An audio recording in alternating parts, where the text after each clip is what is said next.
Em relação à holding familiar, há um documento chamado Protocolo Familiar. Esse documento visa disciplinar a família empresária. Nele deve conter princípios e valores da família, critérios para definir quem pode ou não trabalhar na empresa, estipular regras de remuneração desses familiares. Também deve conter regras de gerenciamento de conflitos entre esses familiares. Enquanto o protocolo familiar visa especificamente a família empresária, há um outro documento intitulado de Acordo de Sócios ou também Acordo de Cotistas. Este documento, ele tem por foco a esfera da propriedade da empresa e também a sua respectiva gestão.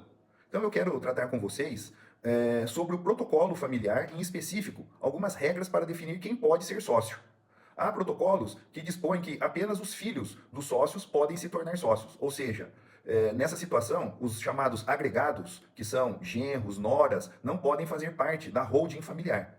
Uma outra situação é em relação à propriedade da empresa, se deve ser mantida apenas em relação aos consanguíneos, ou seja, nessa situação, há um questionamento ou uma estipulação de regras se os cônjuges dos sócios podem ou não se tornar proprietários também da empresa familiar. Não há uma regra, assim o que? Uma necessidade de conversa entre os familiares para se definir os critérios e aí então colocar esses regramentos no chamado protocolo familiar. E por fim, também deve-se estipular qual é a idade mínima para que um herdeiro possa se tornar sócio.